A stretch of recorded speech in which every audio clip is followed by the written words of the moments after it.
బలహీన వర్గాల ఆశా జ్యోతి జ్ఞాన నాగేశ్వరరావు యొక్క ఈ మహోత్సవంలో పాల్గొని గణపతి పోలవరం నిర్మాణం ఆయన విగ్రహాన్ని ఆవిష్కరిస్తున్నారు. జ్ఞాన నాగేశ్వరరావు అయ్యా జానవారు మీరు మాకు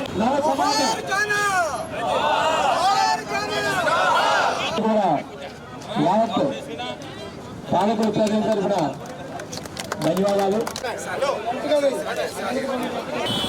ఎందుకంటే మనలో సగం జనాభాలో సగం బీసీలు.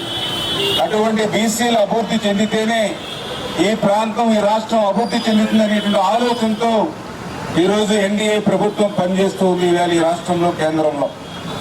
అందులో భాగంగానే అంటే ఒక కల్లుగీత కార్మికుడైనా ఒక చేనేత కార్మికుడైనా ఒక రజిత బిడ్డ అయినా ఇట్లా ఏ యొక్క సామాజిక వర్గం బలహీన వర్గాలు చూసుకున్నా కూడా 50 సంవత్సరాలు వచ్చే సమయానికి వాళ్ళ కళల్లో కంటి చూపు తగ్గిపోవడం కానీ వాళ్ళ నరాల్లో సత్తువ తగ్గిపోవడం కానీ ఏదైతే ఉందో వీటిని గుర్తుపెట్టుకుని 50 సంవత్సరాలకి వాళ్ళకి పింఛన్ ఇవ్వాలి.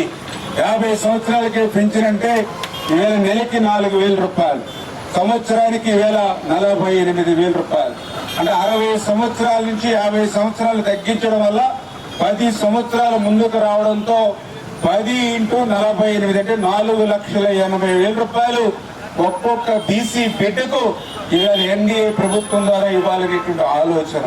అదేవిధంగా ఏదైతే బీసీల రిజర్వేషన్ 34% ఆ రోజు ఎన్టీ రామారావు గారు తీసుకొచ్చారు స్థానిక సంస్థల్లో. ఎన్టీ రామారావు గారి దగ్గర నుండి చెన్నారెడ్డి, జనార్దన్ రెడ్డి, విజయభాస్కర్ రెడ్డి, మళ్ళీ చంద్రబాబు నాయుడు, రాజశేఖర్ రెడ్డి, రాసయ్య, కిరణ్ కుమార్ రెడ్డి, మళ్ళీ చంద్రబాబు నాయుడు, ఇంతమంది ముఖ్యమంత్రులు మారినా 34% బీసీ రిజర్వేషన్ ఈ రాష్ట్రంలో చెక్కు చెదరలేదు.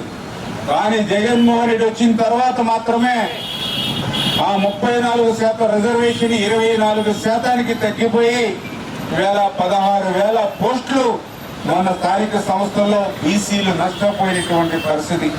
బీసీ ఆదరణ లేదు, బీసీ సప్లై లేదు. ఈ రకంగా బీసీల గొంతు కోసినటువంటి ప్రభుత్వం జగన్మోహన్ రెడ్డి గారి ప్రభుత్వం.